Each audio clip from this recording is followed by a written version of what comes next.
सारी लाइफ बीत जाती है और हमें ये नहीं समझ आता कि हमें जीना कैसे था। जीने का सही तरीका क्या होना चाहिए, ये ना तो कोई हमें सिखाता है, ना हम सीखने की कोशिश ही करते हैं।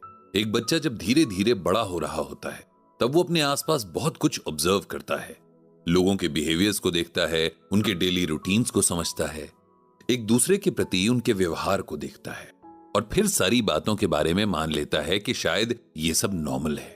बहुत सारी ऐसी बातों का जस्टिफिकेशन तलाश लेता है जो एक्चुअल में गलत है।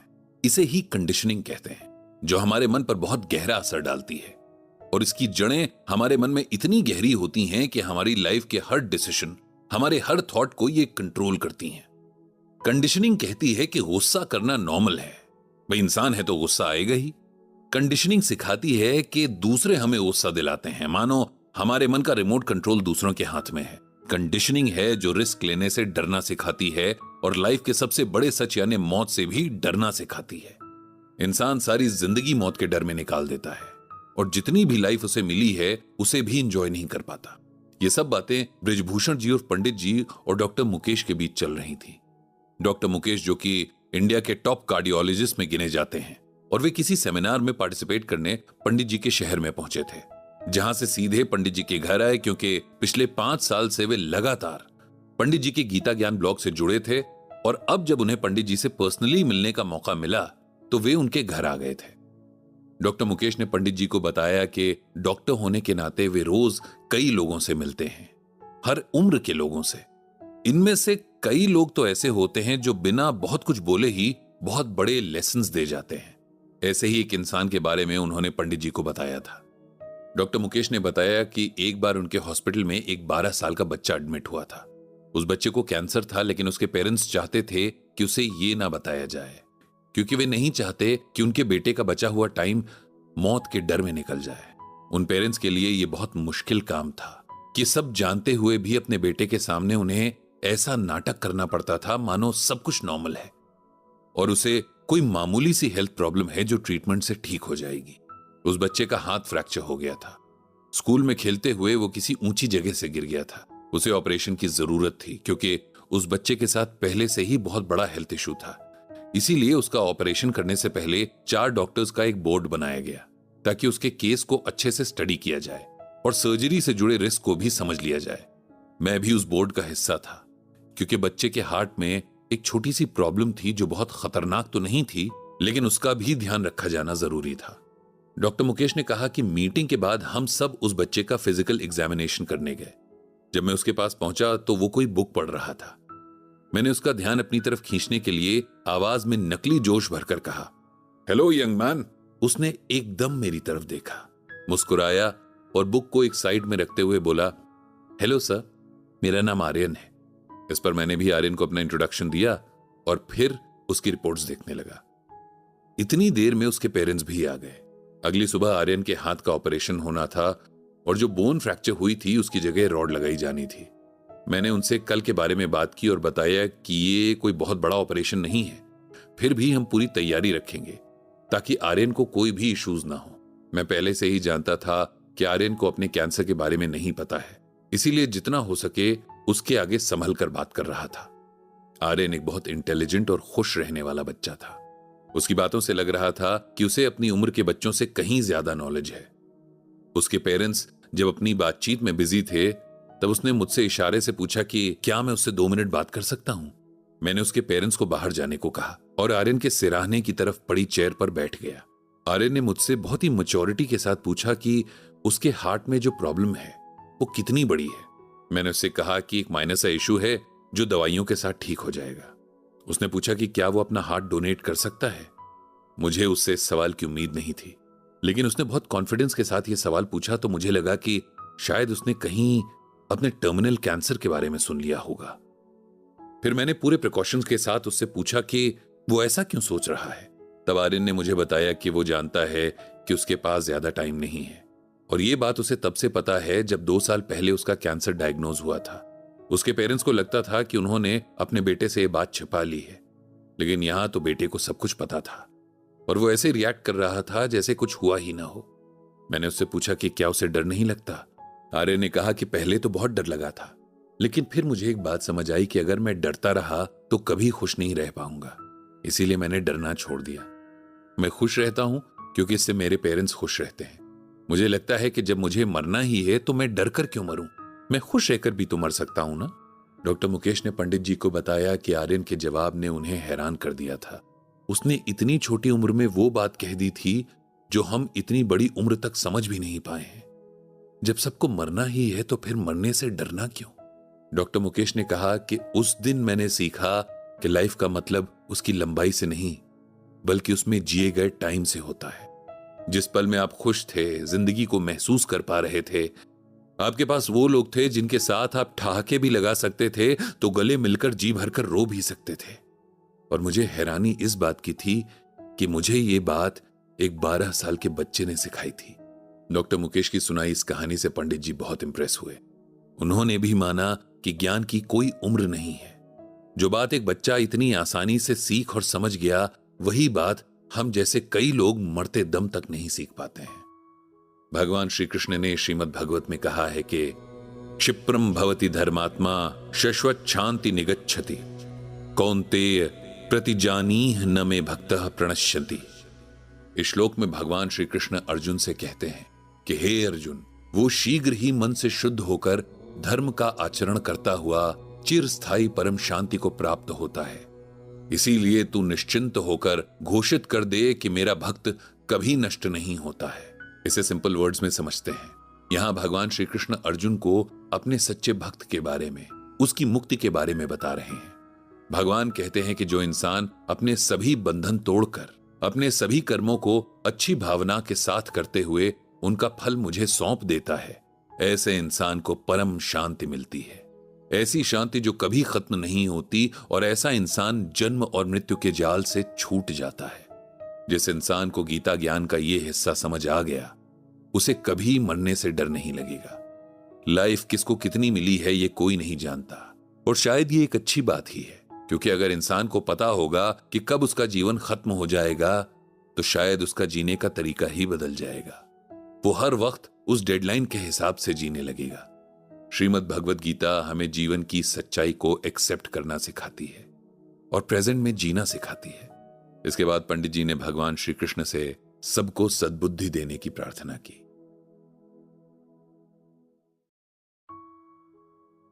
गीता ज्ञान ने बृजभूषण जी और पंडित जी की लाइफ तो बदल ही दी है, साथ में अगर सबकी नहीं तो कुछ लोगों की मेंटालिटी भी बदली है, जिन्होंने पंडित जी के ब्लॉग या गीता ज्ञान के सेशंस अटेंड किए हैं। गीता ज्ञान को समझना वैसे तो एक आर्टिकल या सेशन से पॉसिबल नहीं है, क्योंकि इसमें इतने गहरे मैसेजेस हैं कि लोगों को उन्हें समझने में पूरी जिंदगी लग जाती है। लेकिन कई बार कोई ऐसी बात होती है जो एक बार सुनने में ही हमारी पूरी सोच और हमारी लाइफ को बदल देती है। कभी कभी ऐसा भी होता है कि जिन सवालों के जवाब हम बहुत टाइम से बहुत जगहों पर तलाश रहे होते हैं और हर बार मायूस ही होते हैं, उनके जवाब हमें किसी की कही बहुत सिंपल सी बात में भी मिल जाते हैं। पंडित जी की आधी से ज्यादा जिंदगी तो ऐसे कई सवालों के जवाब ढूंढते बीती है, और वे खुद को खुशकिस्मत भी मानते हैं कि उन्हें बहुत सही टाइम से श्रीमद् भगवत गीता की शरण में जाने की इंस्पिरेशन मिल गई थी, जिससे उन्हें सही डायरेक्शन मिला और उनका मन इधर उधर भटकने से बच गया। पंडित जी उन लोगों में से नहीं थे जो अपनी नॉलेज या भक्ति का दिखावा करते हैं, दिन रात पूजा पाठ भजन कीर्तन में लगे रहते हैं। बाकी उनके मन में क्या रहता है, भक्ति की कितनी समझ उन्हें है, ये वही जाने। लेकिन अपनी फैमिली, रिलेटिव्स और सोशल सर्कल में ये लोग कोई मौका नहीं छोड़ते थे ये जाहिर करने का कि वे कितने धार्मिक हैं, और बाकी लोग भगवान के प्रति कितने अनग्रेटफुल हैं कि न पूजा पाठ के लिए टाइम निकालते हैं, न कोई व्रत रखते हैं, न ही कोई दान वगैरह करते हैं। गीता में भगवान श्री कृष्ण ने कहा है कि अपनी भक्ति का अहंकार करना भी एक पाप ही है। जहां इस बात का अहंकार आ जाए कि सिर्फ मैं भगवान का भक्त हूं या मैं सबसे बड़ा भक्त हूं, वहां भक्ति और इसका मतलब दोनों खत्म हो जाते हैं। सरला जी की एक फ्रेंड है, फ्रेंड क्या कहें, एक तरह से थोड़ी ज्यादा जान पहचान वाली एक लेडी है जिनका नाम कला है। वे कल सरला जी के घर आई थी। उनके हस्बैंड की रिटायरमेंट की पार्टी थी, उसके लिए उन्होंने सरला जी और पंडित जी को इनवाइट किया था। वैसे तो वे बहुत जल्दी में थी, लेकिन सरला जी का बात करने का तरीका इतना मीठा और अपनेपन की गर्माहट से भरा होता है कि कोई भी उनके घर आकर थोड़ी देर बिना बैठे नहीं जाता है। कला जी बहुत सलीके वाली हैं। उनके बनाए खाने से लेकर उनके बुने स्वेटर्स तक लाजवाब होते हैं। उनका घर हर वक्त इतना करीने से सजा होता है कि देखने वाले बस देखते ही रह जाते हैं। हर मौसम के हिसाब से हर तरह की चटनियां, मुरब्बे और अचार उनके किचन में मिल जाते हैं। इस सब के अलावा कला जी एक बात को लेकर भी खुद पर एक तरह से फिदा रहती हैं। वो ये कि हफ्ते में 4 दिन तो उनके व्रत ही रहते हैं। हर नए मिलने वाले को वे बहाने बहाने से ये जरूर बता देती हैं कि वे सुबह कम से कम 2 घंटे और शाम को 1 घंटे तक पूजा करती हैं। अभी तक 4 धाम से लेकर देश के लगभग सभी बड़े मंदिरों के दर्शन कराई हैं। और दान का तो कहना ही क्या, जाने कितने मंदिरों के लिए चंदा दिया है और चीजें तो उन्हें याद ही नहीं रहती कि कितना दान कर चुकी हैं।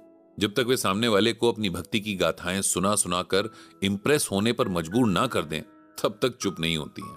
जितनी देर में पंडित जी सरला जी और कला जी के लिए चाय बनाते रहे, मतलब इस मामले में पंडित जी और सरला जी बहुत क्लियर थे कि अगर पंडित जी के दोस्त मिलने आए तो उनकी आवभगत की सारी रिस्पॉन्सिबिलिटी सरला जी की होगी, और अगर सरला जी की फ्रेंड्स आएंगी तो पंडित जी उनके लिए चाय कॉफी का अरेंजमेंट करेंगे। ये इसलिए ताकि जिसके भी दोस्त आए उसे उनके साथ ज्यादा से ज्यादा टाइम स्पेंड करने का मौका मिले। तो जितनी देर तक पंडित जी ने चाय बनाई, उतनी देर तक कला जी ने सरला जी को अपनी पिछली मुलाकात के बाद से अब तक के सारे पूजा पाठ, व्रत, उपवास और तीर्थ वगैरह गिनवा दिए। सरला जी कुछ कहती इससे पहले ही पंडित जी ने बात बदल दी। पंडित जी सरला जी के डिस्कम्फर्ट को समझ रहे थे, इसीलिए उन्होंने बात बदलने के लिए कला जी से उनकी फैमिली का हाल पूछ लिया। इन लोगों की लास्ट मुलाकात भी कला जी के बेटे सार्थक की शादी के मौके पर ही हुई थी, इसीलिए पंडित जी ने सीधे सार्थक और उसकी वाइफ दीक्षा के बारे में पूछ लिया, जिसके जवाब में कला जी ने पहले तो अजीब सा मुंह बनाया और फिर बोली कि उनकी तो बात ही क्या करनी। ये सुनकर जब सरला जी और पंडित जी चुप हो गए तो फिर कला जी खुद ही बोल पड़ी कि उनका बेटा तो शादी के बाद जैसे बिल्कुल ही अनजान बन गया है, जिसे इतने साल तक पाल पोस कर बड़ा किया, जिसके कंफर्ट और खुशी के लिए अपना सब कुछ दांव पर लगा दिया, जिसकी पसंद की लड़की से शादी करवाने की वजह से सारे रिश्तेदार और बिरादरी वाले नाराज हुए, वही बेटा आज अपनी वाइफ की बातों में आकर उसका फेवर करते हुए हमसे लड़ जाता है। उसकी वाइफ जॉब करती है तो समझती है कि वही एक दुनिया में सबसे स्मार्ट है और हमें तो कुछ भी नहीं आता है। सरला जी और पंडित जी समझ गए थे कि अब कला जी रुकने वाली नहीं थी और वे दोनों इस तरह की बातों को सुनने में बिल्कुल भी इंटरेस्टेड नहीं थे। वैसे भी गीता यही सिखाती है कि हमें किसी की न तो बुराई सुननी चाहिए और न करनी चाहिए। पंडित जी ने कला जी से कहा कि छोड़िए इन सब बातों को, आप मेरी बनाई कड़क चाय का स्वाद लीजिए। लेकिन कला जी कहां अब इस टॉपिक को छोड़ने वाली थी। वो जो शुरू हुई तो बस बोलती ही चली गई। कहने लगी कि दीक्षा कभी भी पूजा नहीं करती है, कभी कोई व्रत नहीं रखती है, अगर कभी उसे पूजा करने बिठाओ तो ऐसे मुंह बनाकर बैठती है जैसे भगवान पर एहसान कर रही हो। पंडित जी ने सोचा कि अब अगर कला जी को ना रोका गया, यह बात ना बदली गई तो बात बहुत आगे तक पहुंच जाएगी और जो लड़की बेचारी यहां पर है भी नहीं, उसके बारे में जाने क्या क्या और कह और सुन लिया जाएगा। इसीलिए पंडित जी ने कला जी की बात को काटते हुए कहा कि मैंने सुना है कि दीक्षा आप दोनों का बहुत ख्याल रखती है। इस बात से कला जी थोड़ी देर के लिए चुप तो हो गईं, शायद सोच में पड़ गई होंगी कि ये बात इन तक कैसे पहुंच गई और अब मैं इस बात को कैसे काटूं। जवाब तो देना था ही, इसीलिए कला जी ने बोला कि हाँ, वैसे तो वो हम दोनों का ख्याल रखती है, हमारे खाने पीने का परहेज और दवाई वगैरह सब कुछ उसे पता है। Time to time medical checkups के लिए भी वही लेकर जाती है, ऑफिस से आकर हमारे पास भी बैठती है और सारे दिन का हालचाल पूछती है। लेकिन इससे इस बात को तो नहीं सही ठहरा सकते ना कि वो पूजा पाठ नहीं करती है। इस पर पंडित जी ने कहा कि भगवान ने श्रीमद् भगवत गीता में बार बार यही कहा है कि जो इंसान अपने कामों को सही तरीके से करता है, बिना किसी स्वार्थ के दूसरों की सेवा करता है, ऐसा इंसान मुझे बहुत प्यारा है। अगर आपकी बहू अपनी रिस्पॉन्सिबिलिटीज को बहुत अच्छे से निभा रही है, अपनी तरफ से आपकी लाइफ और फैमिली में एडजस्ट होने की पूरी कोशिश कर रही है, तब ऐसे में आपको भी उसकी कमियों के बजाय उसकी अच्छाइयों पर ध्यान देना चाहिए और उसे सच्चे दिल से एक्सेप्ट करना चाहिए। रही बात उसके पूजा पाठ की, तो गीता में भगवान श्री कृष्ण ने कहा है कि ओम नासतो विद्यते भावो ना भावो विद्यते सतः उभयोरपि दृष्टो अंतस्तवनियोस तत्वदर्शिभिः। यहां भगवान श्री कृष्ण अर्जुन से कहते हैं कि हे अर्जुन, असत वस्तु की तो सत्ता नहीं है और सत का अभाव नहीं है। इस प्रकार दोनों का ही तत्वज्ञानी पुरुषों द्वारा देखा गया है। अब इसे सिंपल वर्ड्स में समझते हैं और सबसे पहले सत और असत का मतलब समझते हैं। सत का मतलब होता है अच्छा और असत का मतलब होता है बुरा। स्पिरिचुअल मीनिंग की बात करें तो सत का मतलब वो चीजें जो कभी नहीं बदलती हैं और असत का मतलब है कि जो बदलता रहता है। इस श्लोक में भगवान श्री कृष्ण अर्जुन से कहते हैं कि सत की कभी भी कोई भी कमी नहीं है, यानी अच्छाई की कोई कमी नहीं है, और असत का मतलब कि बुराई कभी टिक नहीं पाती है। इस बात को हजारों साल तक ऋषियों ने, ज्ञानियों ने देखा और परखा है। हमें अपनी अप्रोच इस तरह से रखनी चाहिए कि हम सत्य को देखें, समझें और जिएं। बुराई की वैसे भी कोई उम्र नहीं होती है, लेकिन अच्छाई हमेशा रहती है, कभी नहीं बदलती है। कला जी, आपको भी अपनी बहू में सत्य यानी अच्छाई ढूंढनी चाहिए, ताकि आपकी फैमिली भी एक हैप्पी फैमिली बन सके। कला जी को आगे पंडित जी ने और क्या समझाया, उस हिस्से को सुनेंगे हम अगले एपिसोड में। So stay tuned. सरला जी की एक दोस्त कला जी उनसे मिलने आई हुई थी। मिलने क्या आई थी, वे अपने हस्बैंड की रिटायरमेंट की पार्टी का इनविटेशन देने आई थी। आकर अपनी आदत के हिसाब से अपनी बहू और उसके साथ अपने बेटे की भी बुराइयां कर रही थी। उनके हिसाब से उनका गाय जैसे सीधे नेचर का बेटा अपनी वाइफ दीक्षा के कहने में आकर अब अपने पेरेंट्स को इग्नोर करने लगा था।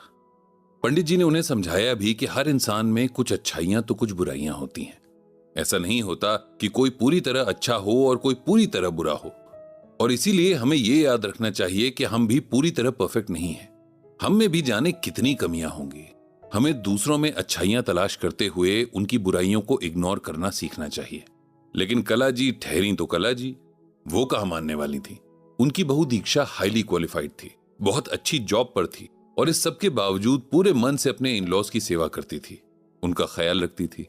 लेकिन उसकी सब अच्छाइयों पर एक बात भारी पड़ जाती थी, वो ये कि वो पूजा पाठ नहीं करती थी। इसी बात को पकड़कर कला जी ने उसके सारे गुणों को छोड़ दिया था। जो मिलता उससे अपनी बहू की शिकायत लगाती। लोग भी उनकी बातों में रस लेते, दो चार सिंपैथी के बोल बोलकर उनका मन रखते। इन बातों का नतीजा ये हो रहा था कि उन दोनों यानी सास और बहू के आपसी रिलेशन को बहुत नुकसान हो रहा था। ट्रस्ट तो दूर की बात है, एक आपसी अंडरस्टैंडिंग भी डेवलप नहीं हो पा रही थी। कला जी से पूजा पाठ का ऐसा नॉन स्टॉप राग सुनकर पंडित जी ने उन्हें श्रीमद् भगवद गीता से ये श्लोक पढ़कर सुनाया। चतुर्विधा भजन्ते माम जनाः सुकृतिनो अर्जुन, आर्तो जिज्ञासुर सुरार्थी ज्ञानी च भरतर्षभ। यहां भगवान श्री कृष्ण अर्जुन से कहते हैं कि हे अर्जुन, आर्त अर्थात चोर, व्याघ्र, रोग आदि के वश में होकर किसी आपत्ति से युक्त हुआ, जिज्ञासु अर्थात भगवान का तत्व जानने की इच्छा वाला, अर्थार्थी यानी धन की कामना वाला, और ज्ञानी अर्थात विष्णु के तत्व को जानने वाला, ये चार प्रकार के पुण्य कर्मकारी मनुष्य मेरा भजन सेवन करते हैं। पंडित जी ने इसे सिंपल वर्ड्स में इस तरह से कला जी को समझाया। उन्होंने कहा कि श्लोक में भगवान श्री कृष्ण कह रहे हैं कि मेरा कोई भी एक ही तरह का भक्त नहीं होता है। मेरे मेनली चार तरह के भक्त होते हैं। सबसे पहला वो भक्त जो किसी मुसीबत में ही मुझे याद करता है, जब वो किसी चोर, डाकू या क्रिमिनल के चंगुल में आ जाए, जब उसके पीछे कोई खूंखार जानवर पड़ जाए या कोई बहुत सीरियस बीमारी हो जाए। कहने का मतलब यह है कि जब किसी की जान को आफत आ जाए। इस बात का परफेक्ट एग्जाम्पल गजेंद्र की कथा में मिलता है। गजेंद्र मोक्ष की कहानी का जिक्र श्रीमद् भगवत पुराण में आता है। कहानी यह है कि क्षीर सागर में 10,000 योजन ऊंचा त्रिकूट नाम का पहाड़ था। उस पहाड़ के नीचे दूर दूर तक फैले हुए जंगल में एक हाथी अपने साथियों के साथ रहता था। वो सब हाथियों का सरदार था। एक दिन यह हाथी उसी पहाड़ के नीचे बड़े से मैदान पर अपने ग्रुप के साथ बड़ी बड़ी झाड़ियों और पेड़ों को रौंदता हुआ घूम रहा था। उसके पीछे पीछे हाथियों के छोटे छोटे बच्चे और हथनियां घूम रही थीं। धूप बहुत तेज थी और हाथियों को प्यास लगाई थी। पास में ही एक तालाब था। हाथियों का पूरा ग्रुप उस तालाब में उतर गया और पानी पीने लगा। जी भरकर पानी पीने के बाद सारे हाथी पानी में खेलने लगे। उसी टाइम एक मगरमच्छ ने हाथियों के सरदार के पैर को अपने मुंह से दबोच लिया और उसे पानी के अंदर खींचने लगा। उस हाथी यानी गजेंद्र ने अपनी पूरी ताकत लगाकर अपने आप को छुड़ाने की कोशिश की, लेकिन कामयाब नहीं हो पाया। गजेंद्र के मित्र हाथियों ने भी काफी जोर लगाया, लेकिन सफल न हो सके। जब गजेंद्र को लगा कि अब कुछ नहीं हो सकता है, तब उसने भगवान की शरण ली और रो रो कर भगवान को पुकारने लगा, जिसे सुनकर भगवान विष्णु खुद आए और मगरमच्छ को मारकर गजेंद्र को बचा लिया। दूसरी तरह के भक्त वो होते हैं जो जानना चाहते हैं कि भगवान आखिर कौन है, उन्हें कैसे पाया जा सकता है। इसके लिए भक्त प्रहलाद एक परफेक्ट एग्जाम्पल है। राजा हिरण्यकश्यप एक बेहद ताकतवर राजा था। उसे अपनी ताकत का इतना घमंड था कि वो खुद को भगवान से भी बड़ा समझने लगा था। उसने तपस्या करके कुछ ऐसा वरदान पा लिया था कि उसे मार पाना बेहद मुश्किल काम हो गया था। भगवान से वरदान पाकर वो खुद को ही भगवान समझने लगा। उसकी एक बहन भी थी जिसका नाम होलिका था। होलिका को भी यह वरदान था कि उसे आग जला नहीं सकती थी। हिरण्यकश्यप का बेटा प्रहलाद बचपन से ही भगवान विष्णु का भक्त था। वो दिन रात बस भगवान की भक्ति में डूबा रहता और ये बात हिरण्यकश्यप को बिल्कुल भी पसंद नहीं थी। उसने प्रहलाद को बहुत टॉर्चर किया। उसके टॉर्चर से परेशान होकर जब प्रहलाद ने भगवान को पुकारा, तब भगवान ने नरसिंह अवतार लिया और हिरण्यकश्यप को मारकर प्रहलाद को बचा लिया। फिर तीसरी तरह के भक्त वो होते हैं जो कुछ पाने की लालच में भगवान की भक्ति करते हैं। किसी को पैसा चाहिए होता है तो किसी को सुख, कोई अपने लिए कुछ चाहता है तो कोई अपने परिवार के लिए। अगर ऐसे भक्तों की भक्ति भी सच्ची हुई तो भगवान उन्हें भी वो सब दे देते हैं जिसके लिए वे भगवान की भक्ति करते हैं। और लास्ट में आते हैं वो भक्त जो वाकई भगवान को जानते हैं, जो सिर्फ भक्ति के लिए भक्ति करते हैं, जिनकी भक्ति के पीछे न स्वर्ग पाने की इच्छा होती है न मोक्ष पाने की, जो न कोई वरदान मांगते हैं न ही कोई शर्त रखते हैं, जिनकी भक्ति एकदम प्योर और अनकंडीशनल होती है। इस तरह से चारों तरह के भक्तों और उनकी भक्ति के बारे में कला जी को बताकर पंडित जी ने उनसे पूछा कि अब आप ये बताइए कि इनमें से बेस्ट भक्त कौन हुआ। कला जी के पास इसका कोई जवाब नहीं था। उन्होंने पंडित जी से कहा कि आप ही बताइए। पंडित जी ने कहा कि मुझे भी नहीं पता कि कौन सा भक्त बेस्ट भक्त होता है। यह तय करना तो भगवान का काम है, क्योंकि सिर्फ वही जानते हैं कि किसकी भक्ति के पीछे क्या छिपा है, कौन सच्चे मन से उन्हें याद कर रहा है और कौन बस दुनिया को दिखाने या अपनी ईगो को सेटिस्फाई करने के लिए जोर शोर से उनकी भक्ति करने का दिखावा कर रहा है। पंडित जी ने आगे कहा कि ये सब हमें भगवान पर छोड़ देना चाहिए।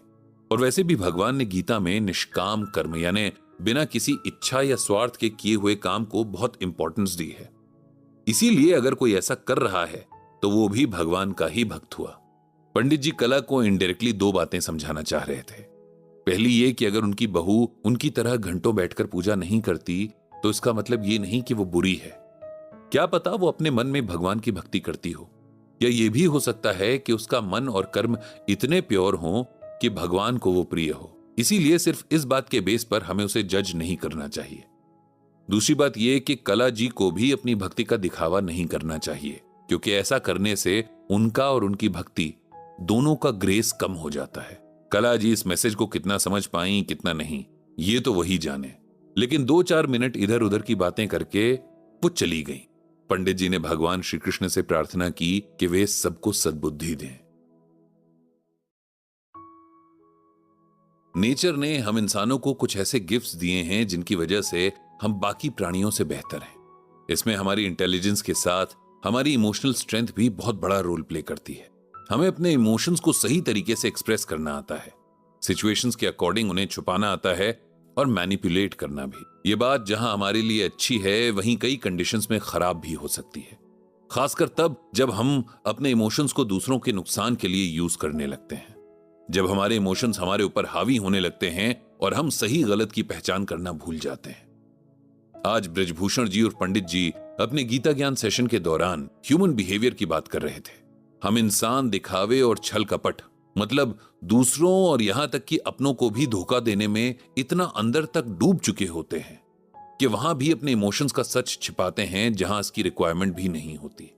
एग्जाम्पल देते हुए पंडित जी ने कहा कि कभी ऐसा भी होता है कि बहुत दिनों से हम छुट्टी वाले दिन फैमिली के साथ कहीं जाने का प्लान बनाकर रखते हैं और उसी दिन घर में कोई मिलने वाला भी आ जाता है। अब हम इतने दिन से प्लान बनाकर बैठे हैं और यूं किसी के बिन बताए आ जाने से हमारा पूरा प्लान खतरे में पड़ जाता है, लेकिन हम उनके सामने ये जाहिर नहीं करते। मन ही मन घर के लोग कुड़ते रहते हैं कि ये लोग कहां गए और पता नहीं कब जाएंगे, लेकिन बाहर से उन्हें बार बार खाना खाकर जाने को कहते हैं। और तो और हम छोटे बच्चों को भी ये झूठा दिखावा करना सिखा देते हैं। पंडित जी ने आगे कहा कि जब हम लोग अपने प्रति ही ऑनेस्ट नहीं हैं, तब बाकी लोगों के प्रति कैसे हो सकते हैं। अपने प्रति ऑनेस्ट होना सबसे ज्यादा जरूरी है। अपनी अच्छी बुरी फीलिंग्स को एक्सेप्ट करना, अपने स्ट्रॉन्ग और वीक इमोशंस को एक्नॉलेज करना हमें ताकत देता है। अगर हम किसी ऐसी सिचुएशन में फंस जाएं जहां अपने सच्चे इमोशंस को एक्सप्रेस करने से रिलेशंस के खराब होने का डर हो, वहां भी हमें सच ही बोलना चाहिए।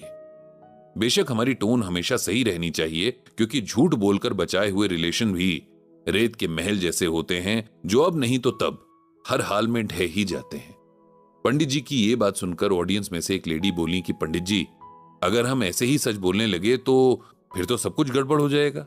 अब जैसे कई बार किसी गैदरिंग में मुझे अपनी किसी रिलेटिव या फ्रेंड की ड्रेस बिल्कुल भी पसंद नहीं आती है। अंदर ही अंदर मैं उन पर हंसती हूं, लेकिन बाहर से मुझे उन्हें कहना पड़ता है कि उनकी ड्रेस बहुत सुंदर है। अगर मैं उनके मुंह पर यह सच कह दूं कि उनकी ड्रेस बेकार लग रही है तो वे मुझसे नाराज हो जाएंगी और फिर हमारा रिलेशन हमेशा के लिए खराब हो जाएगा। उनकी बात सुनकर सब हंसे, लेकिन सब जानते थे कि वे सही कह रही हैं। ज्यादातर मौकों पर हम ऐसे ही झूठ बोलते हैं। पंडित जी ने उनकी बात का जवाब देते हुए कहा कि थोड़ी देर के लिए किसी को खुश करने के लिए हम जो झूठ बोलते हैं, एक्चुअली वही हमारे रिलेशंस को बर्बाद कर देता है।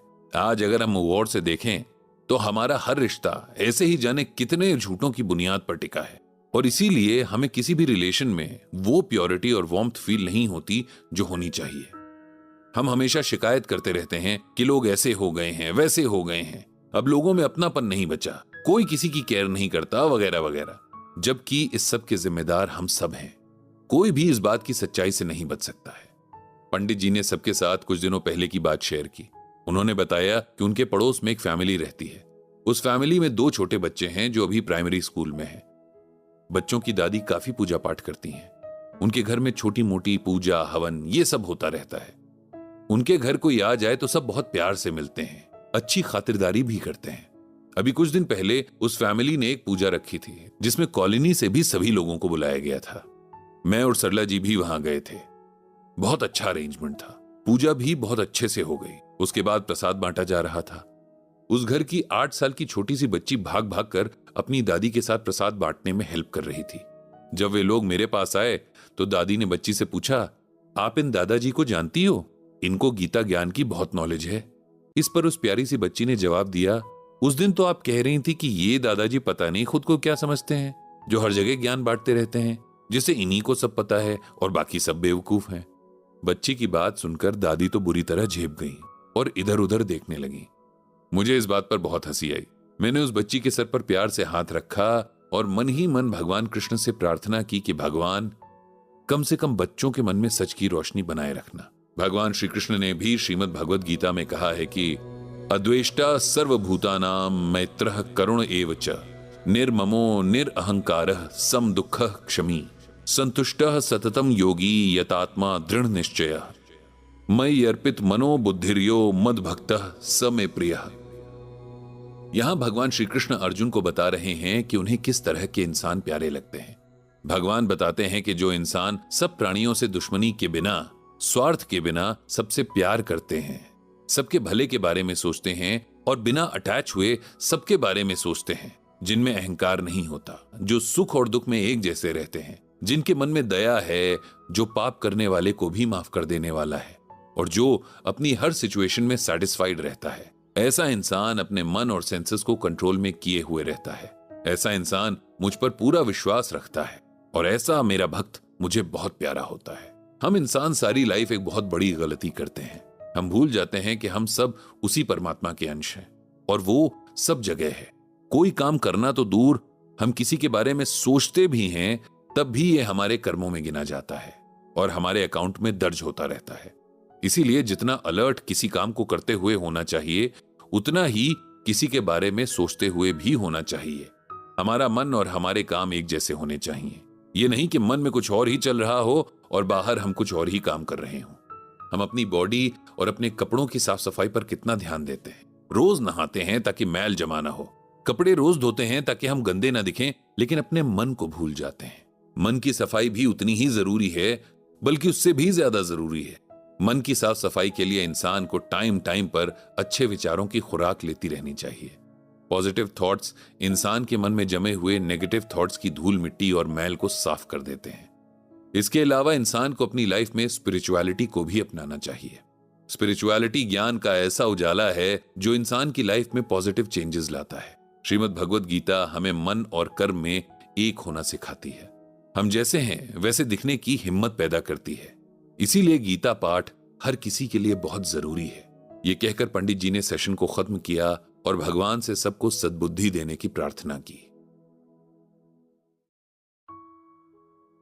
हम इंसानों के पास अपनी हर सक्सेस और हर फेलियर के बहाने हमेशा मौजूद होते हैं। अगर हमारे साथ कुछ अच्छा होता है तो उनके लिए रिस्पॉन्सिबल हमेशा हम खुद होते हैं, हमारी मेहनत, हमारी डेडिकेशन और हमारे नेवर एंडिंग एफर्ट्स। वहीं अगर हम किसी भी काम में फेल हो जाते हैं तब भी हमारे पास इसके लिए बहुत सारे रिस्पॉन्सिबल लोग या कंडीशंस होती हैं। कभी अनफेयर कंपटीशन तो कभी अनफेवरेबल कंडीशंस।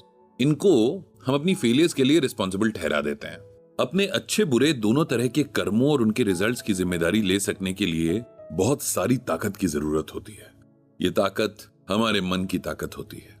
हम बड़े होते हैं तो सबसे ज्यादा हमें दूसरों के जजमेंट से डरना सिखाया जाता है। कोई भी काम करने से पहले हम यही सोचते हैं कि इसके बारे में लोग क्या कहेंगे या सोचेंगे।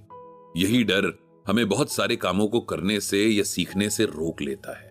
सोसाइटी के डिसिप्लिन को फॉलो करना, रूल्स को फॉलो करना एक सिविलाइज्ड इंसान होने की निशानी है। लेकिन हमारे लिए क्या सही है और क्या गलत है, ये तय करने का अधिकार दूसरों को देना भी सही नहीं है। हर इंसान की अपनी एक अलग पर्सनालिटी होती है और उसी के हिसाब से अपनी लाइफ वो जीता है। ये भी सच है कि हमारे हर अच्छे बुरे काम का इफेक्ट पूरी सोसाइटी पर पड़ता है। लेकिन अच्छे और बुरे का फर्क करना भी हमें खुद आना चाहिए, न कि दूसरे हमारे लिए तय करते रहें। ब्रिजभूषण जी और पंडित जी, इनके पास एक ऐसे ही इंसान का कॉल आया था जो लोगों के जजमेंट से बहुत ज्यादा परेशान था।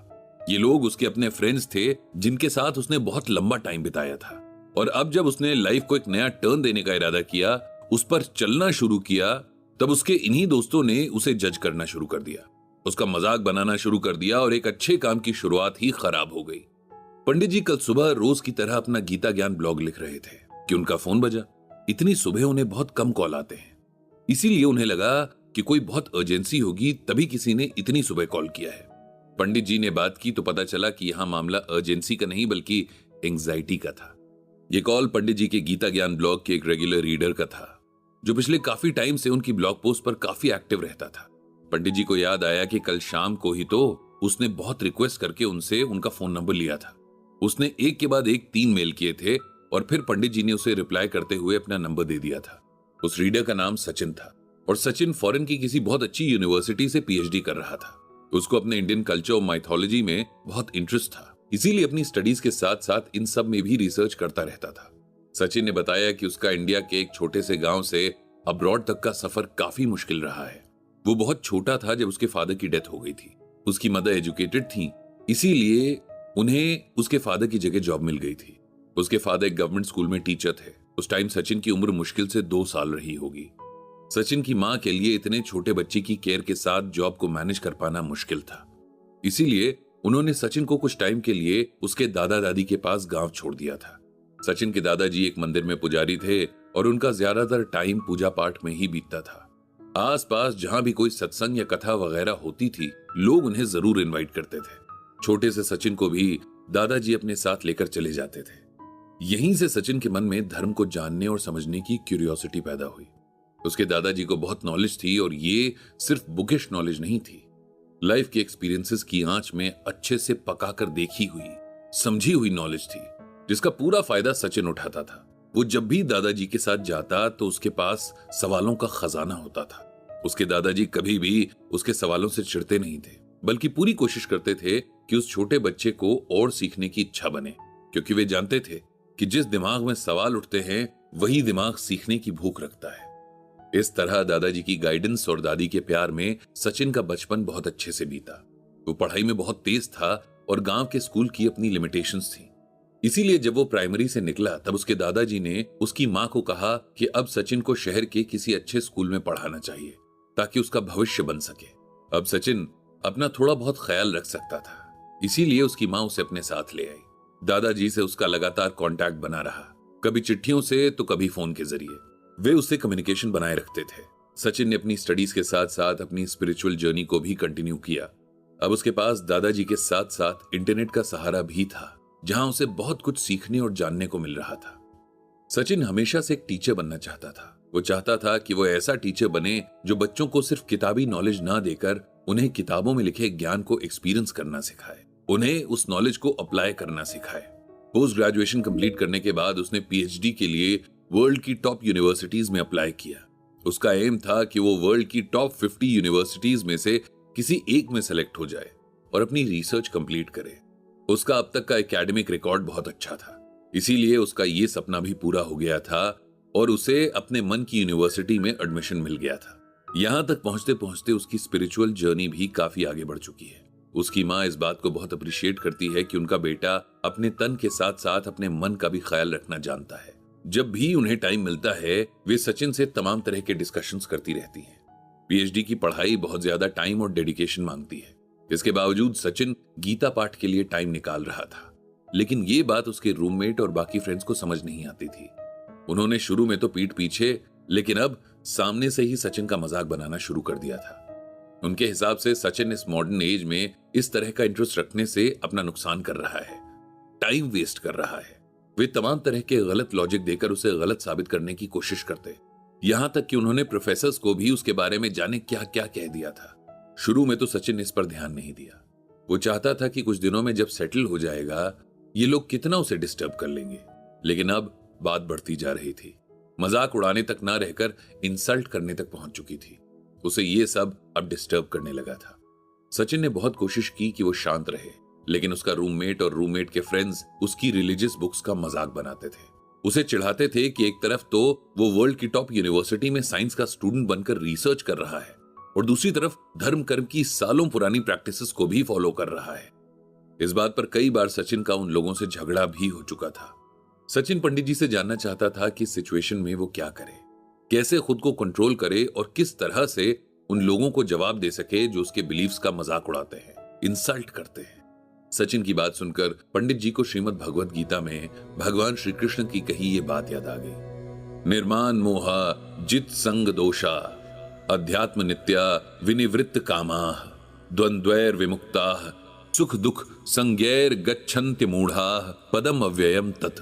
यहां भगवान श्री कृष्ण अर्जुन से कहते हैं कि जो भी इंसान झूठी प्रतिष्ठा, मोह तथा कुसंगति से मुक्त है, जो शाश्वत तत्व को समझते हैं, जिन्होंने भौतिक काम को नष्ट कर दिया है, जो सुख तथा दुख के द्वंद्व से मुक्त हैं और जो मोह रहित होकर परम पुरुष के शरणागत होना चाहते हैं, वे उस शाश्वत राज्य को प्राप्त होते हैं। इसे सिंपल वर्ड्स में इस तरह से समझना चाहिए कि जो इंसान झूठी प्रतिष्ठा यानी खुद को कुछ समझने की गलतफहमी से दूर है, जिसे चीजों या लोगों से अटैचमेंट नहीं है, जो बुरे लोगों की दोस्ती से दूर है, जिसे परमात्मा कौन है ये पता है, जिसे परमात्मा और आत्मा का रिलेशन भी पता है और जिसने फिजिकल वर्ल्ड की सारी मटीरियलिस्टिक इच्छाओं से खुद को दूर कर लिया है, जो सुख दुख, अच्छाई बुराई, निंदा या कंपैरिजन से दूर है, जो सब कुछ छोड़कर भगवान की शरण में जाना चाहते हैं, ऐसे लोग जन्म और मृत्यु से छूट जाते हैं। पंडित जी और सचिन की बातचीत का अगला हिस्सा हम आपको सुनाएंगे अगले एपिसोड में। पंडित जी के पास उनके गीता ज्ञान ब्लॉग के एक रेगुलर रीडर का कॉल आया था। इनका नाम सचिन था। सचिन एक रिसर्च स्कॉलर थे और अब्रॉड की एक बहुत बड़ी यूनिवर्सिटी में पीएचडी कर रहे थे। वो इसलिए परेशान थे क्योंकि यूनिवर्सिटी हॉस्टल में उनके रूममेट और बाकी क्लासमेट्स को उनका रोज गीता पाठ करना, अपने रिलीजियस बिलीव्स के अकॉर्डिंग अपनी एक लाइफस्टाइल को फॉलो करना अजीब लगता था और वे लोग मजाक उड़ाते उड़ाते अब उन्हें परेशान करने पर उतर आए थे। शुरू में तो सचिन ने उन्हें अवॉइड करने और समझाने की भी कोशिश की थी, लेकिन उन लोगों का बिहेवियर हर बीतते दिन के साथ रूड होता जा रहा था। जब सचिन अपने शेड्यूल के हिसाब से मेडिटेशन करते या गीता पाठ कर रहे होते, तभी वे लोग शोर मचाना शुरू कर देते थे। सचिन ने रूम चेंज करने की भी कोशिश की थी, लेकिन कोई और रूम अवेलेबल नहीं था। यूनिवर्सिटी कैंपस के बाहर रूम अफोर्ड कर पाना उनके बस की बात नहीं थी, क्योंकि रिसर्च में बहुत ज्यादा पढ़ना पड़ता था और एक एक मिनट का शेड्यूल फिक्स था। इसीलिए पढ़ाई के साथ वो कोई पार्ट टाइम जॉब भी नहीं कर सकते थे और बिना जॉब के लिमिटेड पैसों में वो सिर्फ हॉस्टल का रूम ही अफोर्ड कर सकते थे। अपने रूममेट्स के रोज के परेशान करने से अब सचिन तंग आ चुके थे। उन्होंने हॉस्टल एडमिनिस्ट्रेशन में कंप्लेंट भी की थी, लेकिन उन्होंने भी कोई खास रिस्पॉन्स नहीं दिया था। सचिन पिछले कुछ सालों से पंडित जी का गीता ज्ञान ब्लॉग पढ़ रहे थे, इसीलिए उन्होंने सोचा कि क्यों ना पंडित जी से पूछें कि इन कंडीशंस में कैसे वो अपने गीता ज्ञान की जर्नी को आगे बढ़ा सकते हैं। पहले उन्हें यह बात पंडित जी से पूछने में झिझक भी महसूस हुई, क्योंकि ये सवाल बड़ा अजीब था। कोई भी यही सोचेगा कि हजारों किलोमीटर दूर बैठकर पंडित जी इस प्रॉब्लम का सलूशन कैसे बता सकते हैं। लेकिन सचिन ये जानना चाहते थे कि जब बाहर सिचुएशंस डिस्टर्बिंग हो, तब खुद को कैसे शांत रखा जाए और कैसे अपनी स्पिरिचुअल जर्नी में आगे बढ़ा जाए। इतने सालों से गीता ज्ञान को रेगुलरली पढ़ने और समझने से पंडित जी को एक बात की अच्छी समझ हो गई थी, और वो ये कि लोगों के मन को अच्छी तरह से वो समझने लगे हैं। किन सिचुएशंस में लोग किस तरह रिएक्ट करते हैं, क्यों करते हैं, इसकी एक गहरी समझ उनके अंदर डेवलप हो गई थी। पंडित जी समझ रहे थे कि सचिन गीता ज्ञान पढ़ तो रहे हैं, लेकिन उसका मूल भाव नहीं समझ पा रहे हैं। उन्होंने डिसाइड किया कि सचिन को स्टोरीज और एग्जाम्पल्स के जरिए ही समझाना ज्यादा ठीक होगा। पंडित जी ने सबसे पहले सचिन को बधाई दी कि वो इतनी अच्छी यूनिवर्सिटी में रिसर्च कर रहे हैं, और इस बात की भी खुशी जताई कि वो साइंस के स्टूडेंट होकर भी अपनी कल्चरल रूट से जुड़े हुए हैं। उनकी अपनी एक स्पिरिचुअल समझ भी है और वो इसे बढ़ाने की कोशिश भी कर रहे हैं। अब पंडित जी ने सचिन की प्रॉब्लम पर बात करनी शुरू की। उन्होंने कहा कि वे समझ सकते हैं कि उनके लिए ये बहुत फ्रस्ट्रेटिंग होगा कि उन्हें उस काम को सही से नहीं करने दिया जा रहा है जिसे करना वो बहुत पसंद करते हैं, और ये भी कि जब कोई बेमतलब परेशान करे तब मन तो खराब होता ही है। लेकिन अब सवाल ये पैदा होता है कि ऐसे में क्या करना चाहिए, या श्रीमद् भगवद गीता हमें क्या सिखाती है। पंडित जी ने सचिन को एक छोटी सी कहानी सुनाई। कहानी सुनाने के पीछे मकसद यही था कि जो बात वे उन्हें समझाना चाह रहे थे वो उसे समझ जाएं। कहानी कुछ इस तरह से थी कि एक जमाने में एक बहुत बड़े संत हुए। इनके बारे में कहा जाता था कि ये जो भी किसी को बताना या सिखाना चाहते थे उसे प्रैक्टिकली करके सिखाते थे। उस जमाने में पढ़ाई के लिए गुरुकुल सिस्टम हुआ करता था। गुरु के आश्रम में राजा से लेकर रंक तक के बच्चे एक तरह से पढ़ते और सीखते थे। इन संत महात्मा के आश्रम में भी बहुत सारे बच्चे पढ़ रहे थे। एक बार ये संत अपने आश्रम के कुछ बच्चों के साथ पास बह रही नदी में नहाने गए थे। नदी में नहाते वक्त संत को तेज धारा में बहता हुआ बिच्छू दिखाई दिया। उन्हें लगा कि अगर बिच्छू को बचाया नहीं गया तो ये मर जाएगा। बिच्छू को बचाने के लिए संत ने अपने हाथ को उसकी तरफ आगे बढ़ाया, लेकिन अपने नेचर से मजबूर बिच्छू ने संत के हाथ पर डंक मार दिया। संत को उसके डंक से बहुत तकलीफ हुई, लेकिन उन्होंने फिर से उस बिच्छू को बचाने के लिए अपना हाथ आगे बढ़ाया, और इस बार भी बिच्छू ने उनके हाथ पर डंक मार दिया। संत इस बार दर्द से कराह उठे, लेकिन उन्होंने फिर कोशिश की। इस तरह संत का बिच्छू को बचाने की कोशिश करना और बिच्छू का डंक मारना कई बार चला, लेकिन आखिर वे संत अपनी कोशिश में सफल हुए और बिच्छू को पानी से बाहर निकाल लिया। इस पूरे प्रोसेस में संत के हाथ में बिच्छू ने बहुत बार डंक मारे। पास खड़े बच्चे ये सब देख रहे थे। उन्हें अपने गुरु के हाथ पर बिच्छू का इस तरह डंक मारना बहुत खराब लगा था। उनमें से एक बच्चे से नहीं रहा गया और उसने संत से पूछ लिया कि गुरुजी, जब बिच्छू आपको डंक मार रहा था तो आपने इसे पानी के बाहर क्यों निकाला? बच्चे के सवाल को सुनकर संत मुस्कुराते हुए बोले कि डंक मारना तो बिच्छू का स्वभाव है, उसने कुछ भी अलग नहीं किया। इस जवाब को सुनकर बच्चे ने कहा कि फिर आपने उसे बचाना क्यों नहीं छोड़ा? बच्चे की बात सुनकर संत फिर मुस्कुराते हुए बोले, जब बिच्छू जैसा कीड़ा डंक मारना नहीं छोड़ सकता तो मैं तो स्वभाव से ही साधु हूं। भला मैं कैसे अपने नेचर को छोड़ देता और बिच्छू को नहीं बचाता? यही बात आपके साथ भी लागू होती है सचिन, पंडित जी ने कहा। आप अगर इतने सालों के गीता पाठ के बाद भी बाहर की सिचुएशंस और दूसरों के नेचर से खुद को अफेक्ट होने से नहीं बचा पा रहे हैं, तब इसका मतलब यह है कि आपको अभी बहुत लंबा सफर तय करना है। मैं ये नहीं कह रहा कि आप अपने साथ हो रही किसी भी गलत बात को चुपचाप सहते जाओ, ये तो और भी गलत होगा। लेकिन यहां बात यह है कि अपने रूममेट या उसके फ्रेंड्स को उनकी गलत बातों का जवाब देने के बाद क्या आपका मन शांत हो जाएगा? आप सब कुछ भूलकर फिर से मेडिटेशन या गीता पाठ में लग पाएंगे? अगर आप ऐसा नहीं कर पाए तब इसका मतलब यह है कि आपको अपने मन के बैगेज फेंकने नहीं आए हैं, और जब तक आप ये नहीं सीखेंगे तब तक आपका मन शांत नहीं होगा। जो मजाक बनाते हैं या आपकी इंसल्ट करते हैं और समझाने पर भी नहीं समझते हैं, उन्हें उनके हाल पर छोड़ दीजिए। आप वहां से आगे बढ़ जाइए। जो कर रहे हैं करते रहिए।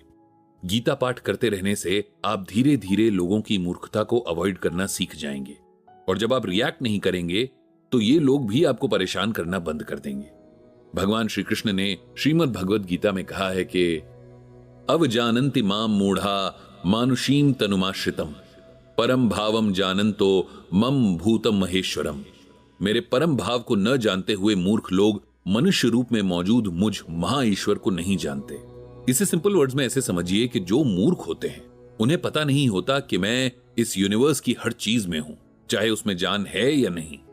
इस तरह मैं उनमें भी हूं जो मेरे भक्तों का मजाक उड़ाते हैं। वे मूर्ख नहीं जानते कि इस तरह से तो वे खुद ही अपना मजाक उड़ा रहे हैं। जिन्हें इतना तक अंदाजा नहीं, उनकी बातों का क्या बुरा मानना। इसीलिए हमें चाहिए कि अपना काम करते रहें, भक्ति की राह पर आगे बढ़ते रहें, बिना किसी की बातों की परवाह किए। इसके बाद पंडित जी ने सचिन के लिए भगवान श्री कृष्ण से प्रार्थना करते हुए उन्हें यह भरोसा दिलाते हुए कि भगवान उनके रूममेट्स को सद्बुद्धि देंगे, अपनी बात खत्म की। ब्रिजभूषण जी और पंडित जी और सरला जी डिस्कशन कर रहे थे कि हमारे स्कूल्स में सबसे इंपॉर्टेंट लाइफ स्किल्स तो सिखाई ही नहीं जाती हैं। बच्चों को उनके इमोशंस हैंडल करने नहीं सिखाए जाते हैं, उन्हें फेलियर्स को एक्सेप्ट करना नहीं सिखाया जाता, उन्हें कभी दूसरों के साथ अपने डिफरेंसेस को रिस्पेक्ट के साथ ट्रीट करना नहीं सिखाया जाता। और फिर यही बच्चे जब बड़े होते हैं तब इन्हीं सब प्रॉब्लम्स में फंसकर दुखी रहते हैं। सरला जी ने कहा कि उन्होंने पढ़ा है कि गुरुकुल सिस्टम में सब्जेक्ट्स की नॉलेज के साथ साथ स्टूडेंट्स को ये सब भी सिखाया जाता था और साथ ही उन्हें सर्वाइवल स्किल्स भी सिखाई जाती थी।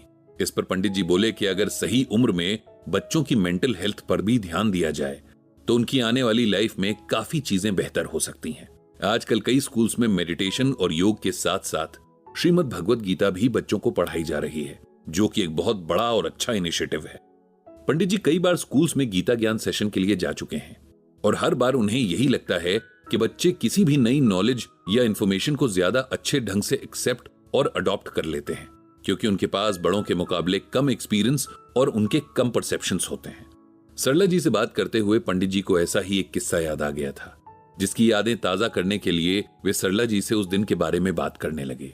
एक बार पंडित जी को एक बहुत बड़े और रेप्यूटेड प्राइवेट स्कूल से गीता ज्ञान सेशन के लिए इनविटेशन आया था।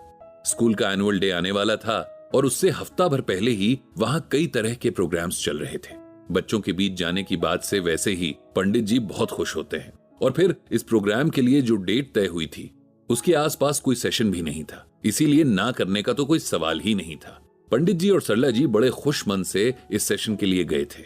सेशन लंच के बाद था, इसीलिए पंडित जी और सरला जी को थोड़ा पहले बुलाया गया था, क्योंकि उस दिन इंडियन कल्चर पर बच्चों ने एक एग्जीबिशन रखी थी जिसके चीफ गेस्ट और जज पंडित जी थे। बाय चांस सरला जी को वहां अपनी एक बहुत अच्छी फ्रेंड की बेटी रश्मि मिल गई, जो स्कूल में टीचर थी। सरला जी को रश्मि अपने साथ कैंटीन ले गई, क्योंकि जब रश्मि छोटी थी तब उसकी माँ और सरला जी खूब मिला करती थी। रश्मि भी उन्हें मौसी कहा करती थी और उनके साथ बहुत हिल मिल गई थी। कुछ दिनों बाद रश्मि के पिता का ट्रांसफर हो गया, जिसकी वजह से उन लोगों को शहर छोड़ना पड़ा और धीरे धीरे आपस में कांटेक्ट भी कम हो गया था। पिछले बहुत सालों से दोनों सहेलियों को एक दूसरे की कोई खबर भी नहीं थी।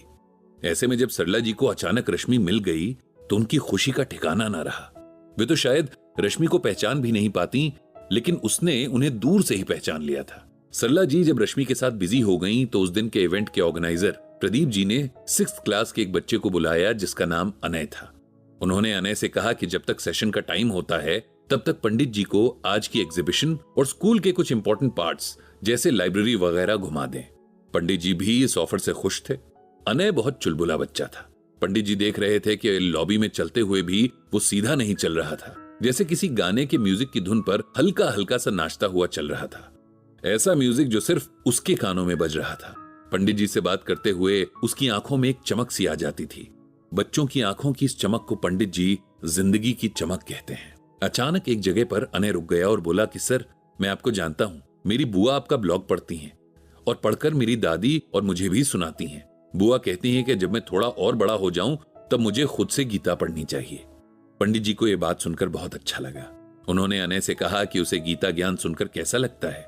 इस पर वो बोला कि सब कुछ तो समझ नहीं आता है, लेकिन जितना समझ आता है वो अच्छा लगता है।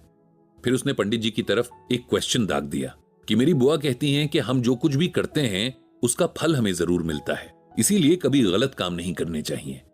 मैं अपने दादाजी से बहुत प्यार करता हूं, वो भी मुझे बहुत प्यार करते हैं, लेकिन अब वो बहुत बीमार रहते हैं, बिस्तर से उठ नहीं पाते हैं, हमेशा बड़बड़ाते रहते हैं कि मैंने कौन से बुरे काम किए जो मैं इतना बीमार हो गया हूं। सर, क्या मेरे दादू ने सच में इतने बुरे काम किए होंगे जो गॉड ने उन्हें पनिश किया है? अनय की बात सुनकर पंडित जी चलते हुए एकदम से रुक गए। उन्हें लगा कि इस बच्चे के मन में कर्म और उसके फल को लेकर एक गलत मैसेज पहुंचा है, जिसे अभी करेक्ट करना होगा, वरना वो सारी जिंदगी एक गलत बात को सही मानता रहेगा। पंडित जी ने पास पड़ी चेयर पर अनय को बैठने का इशारा किया और खुद भी बैठ गए। अब उन्होंने उसे समझाना शुरू किया। देखो अनय बेटा, सबसे पहली बात तो यह है कि गॉड कभी भी हमें पनिश नहीं करते हैं। ये सोचना भी गलत है कि हम अगर परेशान हैं, प्रॉब्लम में हैं, तो ये इसलिए है क्योंकि गॉड ने हमारी किसी गलती के लिए हमें पनिश किया है। हम सब, चाहे इंसान हो या जानवर, पशु पक्षी हो या कीड़े मकोड़े, सब में उन्हीं भगवान का अंश है। तो फिर भगवान खुद को ही सजा क्यों देंगे? आज के बाद अगर आप किसी को या खुद को कभी भी किसी भी सिचुएशन में या प्रॉब्लम में देखो तो मन में ये मत सोचना कि ये भगवान ने किया है। हमारे साथ जो कुछ भी होता है उसके लिए किसी और को या भगवान को ब्लेम करना अच्छी बात नहीं है। आपके दादाजी की प्रॉब्लम उनकी उम्र से जुड़ी है, क्योंकि एज के साथ बॉडी तो वीक होती ही है। इसमें किसी का कोई जोर नहीं चलता, सबके साथ ये होता है। आप अपने दादाजी के साथ बैठा करो, उनसे बातें किया करो, इससे आपको भी अच्छा लगेगा। फिर पंडित जी ने अनय को एक बहुत छोटी सी कहानी सुनाई। ये कहानी किसी बहुत बड़े टेनिस प्लेयर के बारे में थी। उस प्लेयर को छोटी सी उम्र में कैंसर हो गया था। जब उसे पता चला तो वो बहुत परेशान हुआ। उसने भगवान से कहा कि आखिर मेरे साथ ही ऐसा क्यों किया, अभी मेरी उम्र ही क्या है जो मुझे इतनी बड़ी मुसीबत में डाल दिया। जब उसके मन का गुबार निकल गया तो उसने सोचना शुरू किया कि आज वो अपने साथ हुई इस प्रॉब्लम के लिए भगवान को कोस रहा है। लेकिन जब उसके साथ इतना अच्छा हो रहा था तब तो उसने कभी नहीं कहा कि मेरे साथ ही ऐसा क्यों। जब वो इतनी छोटी उम्र में बड़े बड़े कंपटीशन जीत रहा था तब भी उसने कभी नहीं कहा कि भगवान मेरे साथ ही ऐसा क्यों कर रहे हैं। अभी मेरी उम्र ही क्या है जो मुझे इतनी सारी अचीवमेंट्स और अपॉर्चुनिटीज मिल रही हैं। इसके बाद उसका मन एकदम शांत हो गया, क्योंकि उसे अपने सवाल का जवाब अपने मन में ही मिल गया। खुशी हो या दुख, हार हो या जीत, हर चीज को एकदम शांत मन से एक्सेप्ट करना चाहिए। यही एक स्ट्रांग पर्सनालिटी की सबसे जरूरी बात है। फिर पंडित जी ने अनय को श्रीमद् भगवद गीता से ये श्लोक सुनाया। इंद्रियाणाम ही चरताम यन मनोनु विधीयते तदस्य हरति प्रज्ञाम वायुर्नावम इवाम भसी। यहां भगवान श्री कृष्ण अर्जुन से कहते हैं कि हे अर्जुन, जैसे जल में चलने वाली नाव को वायु हर लेती है, वैसे ही विषयों में विचरती हुई इंद्रियों में से मन जिस इंद्रिय के साथ रहता है वो एक ही इंद्रिय इस अयुक्त पुरुष की बुद्धि को हर लेती है। अब इसे सिंपल वर्ड्स में समझते हैं। भगवान कहते हैं कि जैसे जब नाव पानी में चलती है तब उसके पास अपना बहुत सारा फोर्स और उस पर कंट्रोल करने वाली मशीनरी होती है, लेकिन अगर तूफान आ जाए तो ये सब कुछ नहीं कर पाते हैं और नाव डूब जाती है। बिल्कुल यही हाल हमारे मन का भी है। मन इतना स्ट्रांग है कि जिस भी सेंस के साथ हुआ उस सेंस को अपने हिसाब से चलाने लगता है। इंसान खुद को कितना भी इंटेलिजेंट समझे, लेकिन अगर उसका मन उसके कंट्रोल में नहीं है तो उसकी सारी इंटेलिजेंस धरी की धरी रह जाती है। भगवान कह रहे हैं कि इंसान को यह समझ होनी चाहिए कि इस दुनिया और शरीर से जुड़ी सारी इच्छाएं मन में ही पैदा होती हैं। अगर इंसान अपने मन को कंट्रोल करके इन इच्छाओं को पूरी तरह छोड़ दे और फिर इसी मन के जरिए अपने सभी सेंसेस को भी अपने कंट्रोल में कर ले, तो ऐसा कर सकने वाला इंसान हमेशा सुख और सुकून में रहता है। फिर पंडित जी ने अनय को और भी सिंप्लीफाई करके बताया कि हम सबको किसी भी और एक्सटर्नल फैक्टर्स से पहले अपने इंटरनल फैक्टर्स को कंट्रोल करना चाहिए। अगर हम ये कर पाए तो फिर हमें बड़ी से बड़ी प्रॉब्लम में भी सही रास्ता मिल जाता है। जो इंसान अपनी तारीफ से बहुत खुश नहीं होता है और कोई कुछ गलत बोल दे तो दुखी भी नहीं होता है, ऐसा इंसान बहुत अच्छा होता है। अनय को पंडित जी की बातें बहुत अच्छी लगी। इतने में पंडित जी को ध्यान आया कि सेशन का टाइम होने वाला है, इसीलिए दोनों फटाफट सेमिनार हॉल की तरफ चल पड़े। आगे पंडित जी ने वहां पर क्या किया, ये सारी चीजें आपको पता चलेंगी अगले एपिसोड में। पंडित जी एक स्कूल के एनुअल डे फंक्शन में गीता ज्ञान सेशन के लिए आए हुए हैं। बच्चों के साथ साथ टीचर्स भी इस सेशन में मौजूद होंगे, लेकिन पंडित जी को खुशी इस बात की है कि उन्हें ज्यादा से ज्यादा बच्चों के बीच जाकर गीता ज्ञान बांटने का मौका मिल रहा है। जहां एक तरफ बच्चों के साथ इंटरेक्शन करने में उन्हें बहुत खुशी होती है, वहीं दूसरी तरफ दिमाग में ये बात भी रहती है कि बच्चों से कही जाने वाली हर बात बहुत केयरफुली कम्युनिकेट की जाए, क्योंकि बच्चे कुछ मामलों में बहुत जिद्दी होते हैं। अगर कोई बात उन्हें अच्छी लगी या सही से समझ आ गई, भले ही गलत बात क्यों ना हो, तब वो उसे अपने मन में बहुत गहरे बिठा लेते हैं और कई बार तो जिंदगी भर उसे ही सही मानते रहते हैं। सेशन शुरू करते हुए पंडित जी ने सबसे पहले बच्चों को उनके एनुअल फंक्शन के लिए कंग्रेचुलेट किया और फिर कहा कि इस सेशन में वो जो भी कुछ कहने वाले हैं, अगर उसमें से कुछ ऐसा हो जो उन्हें ठीक से समझ ना आए या उन्हें लगे कि ऐसा कैसे पॉसिबल है, या कुछ भी सवाल उनके दिमाग में आए, तो उन्हें तुरंत पूछना है, क्योंकि वे चाहते हैं कि आज के सेशन से जब हम बाहर निकलें तो एक एक बात हमें बहुत अच्छे से क्लियर हो। अब पंडित जी ने सेशन के टॉपिक पर बोलना शुरू किया। यह टॉपिक था सोशल रिस्पॉन्सिबिलिटी। पंडित जी ने बच्चों से पूछा कि क्या उन्हें लगता है कि अच्छे से पढ़ाई करने, हेल्दी खाना खाने और खेलने के अलावा भी उन्हें कुछ काम है। एक बच्चे ने जल्दी से खड़े होकर जवाब दिया, हाँ, हमारे बहुत सारे काम और भी हैं, जैसे कि अपने रूम को क्लीन रखना, अपने पेरेंट्स और टीचर्स की बात मानना, वगैरह वगैरह। पंडित जी को उसके जवाब से ज्यादा उसके जवाब देने की तेजी देखकर मजा आया, मानो वो इसी सवाल का इंतजार कर रहा हो। इस बच्चे के आंसर से मोटिवेट होकर कुछ और बच्चों ने भी जवाब दिए, जैसे कि होमवर्क करना, फ्रेंड्स के साथ अपना टिफिन शेयर करना, वगैरह वगैरह। कुछ जवाब बहुत फनी भी थे। इस सेशन में अब तक पंडित जी ने एक बात नोटिस की कि जवाब देने वाले ज्यादातर बच्चे बहुत छोटे थे। जैसे जैसे बच्चे उम्र में ग्रो करते हैं, वे खुद को मैच्योर और इंटेलिजेंट समझने लगते हैं और फिर उन्हें हर बात का जवाब देने में शर्म महसूस होती है। इस पर कभी और सही, ये सोचकर पंडित जी ने अभी के सवालों पर फोकस किया। उन्होंने कहा कि आप सबके आंसर्स बहुत अच्छे थे, लेकिन ज्यादातर रिस्पॉन्सिबिलिटीज जो आपने अभी बताई हैं वे सोशल ना होकर पर्सनल हैं। अगर हम अपना होमवर्क करेंगे अच्छे से तो ये हमारा पर्सनल काम है। अपने रूम को क्लीन रखना भी हमारा पर्सनल काम ही है, जो बेशक बहुत अच्छी बात है, लेकिन इससे हमारे सवाल का सही जवाब नहीं मिलता। देखो बच्चों, हम सब अपने और अपनी फैमिली के अलावा जिस सोसाइटी में रहते हैं उसके लिए भी हमारी कुछ रिस्पॉन्सिबिलिटीज हैं, और जब तक हम इन रिस्पॉन्सिबिलिटीज को नहीं समझते तब तक हम एक अच्छे सिटीजन नहीं बन सकते हैं। एक बात और कि यहां सोसाइटी से मेरा मतलब आप जहां रहते हैं वो हाउसिंग सोसाइटी नहीं, बल्कि हमारे आसपास रहने वाले सारे लोग हैं। पंडित जी की इस बात पर थोड़ी बड़ी क्लासेस के बच्चे तो हंस पड़े, लेकिन छोटे बच्चों को यह जोक समझ नहीं आया। पंडित जी ने कहा कि सोसाइटी जैसे कि हमारे पड़ोसी, रिलेटिव्स, फ्रेंड्स और स्ट्रेंजर्स, ये सब इसमें शामिल हैं। हमारी अपनी फैमिली के अलावा इन सब के लिए भी कुछ रिस्पॉन्सिबिलिटी है जो हमें पता होनी चाहिए। सोसाइटी के लिए हमारी सबसे बड़ी रिस्पॉन्सिबिलिटी है कि हम मेंटली स्ट्रांग बने, हमारा मन और हमारे इमोशंस हमारे कंट्रोल में रहें। अब आप सोचेंगे कि ये भी तो हमारी पर्सनल बात है, जैसे हेल्दी खाना खाना और एक्सरसाइज करना, लेकिन इसमें डिफरेंस है और बहुत बड़ा डिफरेंस है। आइए इस डिफरेंस को समझते हैं। जब हम फिजिकली स्ट्रांग होते हैं तब हमारी प्रोडक्टिविटी बढ़ती है, हम अच्छे से पढ़ाई कर सकते हैं और अपने बाकी के काम कर सकते हैं।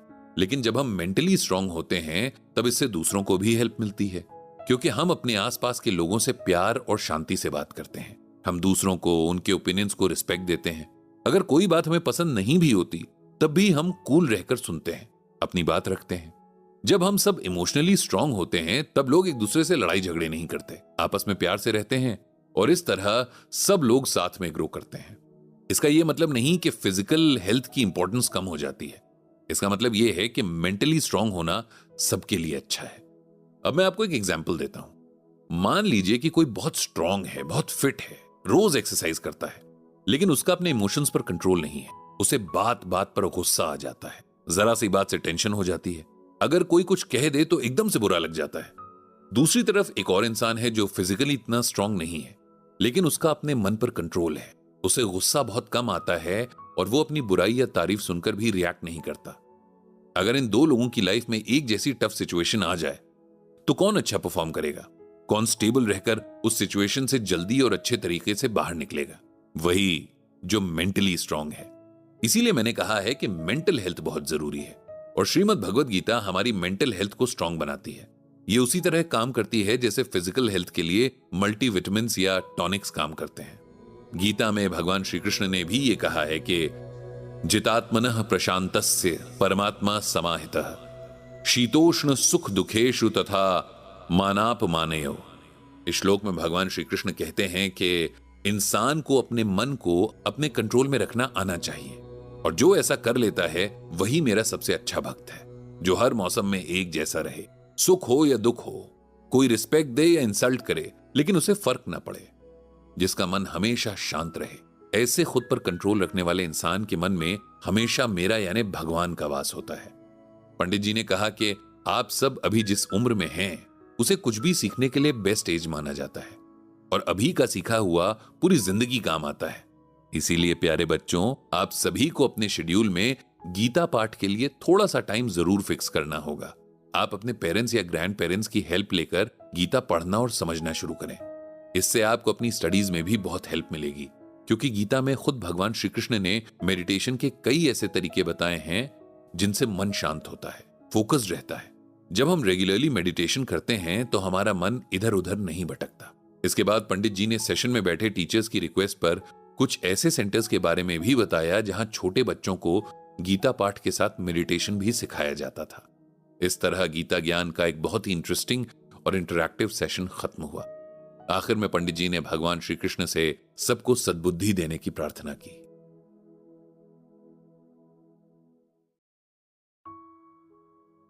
बहुत पुराने समय से हम ये सुनते हुए आ रहे हैं कि हमारे हाथ खाली ही इस दुनिया में आए थे, और एक दिन ये खाली ही हमारे साथ चले जाएंगे, न हम कुछ लेकर आए थे न कुछ साथ लेकर जाएंगे।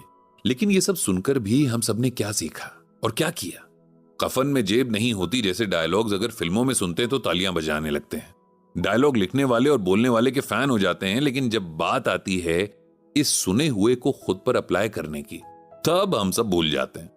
माना जाता है कि इंसान इस धरती पर मौजूद सब प्राणियों में सबसे इंटेलिजेंट है।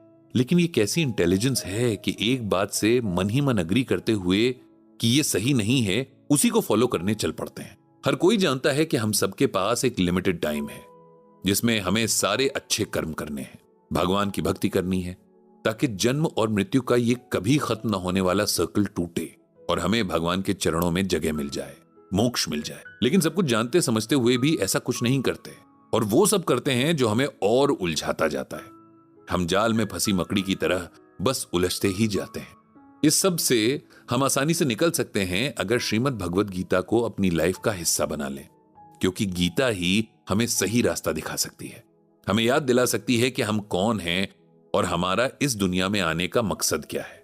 ब्रजभूषण जी और पंडित जी को यह सद्बुद्धि टाइम रहते मिल गई थी और उन्होंने गीता ज्ञान का रास्ता चुन लिया था। सबके साथ ऐसा नहीं होता है। कई बार सही रास्ता हमें पुकार रहा होता है, लेकिन बुराई के रास्ते पर इतनी टेम्पटेशंस होती हैं कि हमारा मन खुद ब खुद उधर को ही फिसल जाता है, और जब तक बात समझ आती है तब तक बहुत देर हो चुकी होती है। ऐसा ही कुछ पंडित जी के एक बहुत क्लोज फैमिली फ्रेंड की लाइफ में इन दिनों हो रहा था। जब तक टाइम था उन्होंने अपने आसपास आने वाली हर अच्छी बात और एडवाइस को अपने रूड और जिद्दी नेचर की वजह से दूर कर दिया, और अब जब उनके हाथ से टाइम रेत की तरह फिसल रहा है, तब वो चाह रहे हैं कि कोई उन्हें उबार ले, सही रास्ता दिखा दे, ताकि उन्हें भी मुक्ति मिल जाए। ये फैमिली मेंबर पंडित जी के बड़े भाई हैं, उनके ताऊ जी के बेटे, आजकल की भाषा में कहें तो फर्स्ट कजिन। अपने बरामदे में बैठे हुए पंडित जी अपने इन्हीं बड़े भाई हरिकिशन जी के बारे में सोच रहे हैं।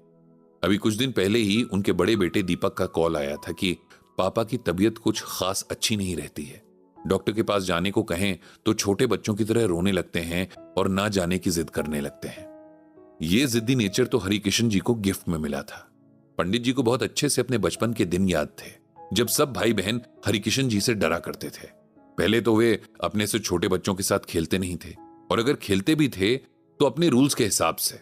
अगर किसी गेम में उनका आउट ना होने का मन है तो क्या मजाल कि जो कोई उन्हें आउट करके गेम से बाहर कर सके। उनका जब तक मन होता था खेलते थे, और जब मन भर जाता था तब बच्चों का खेल खराब करके चले जाते थे।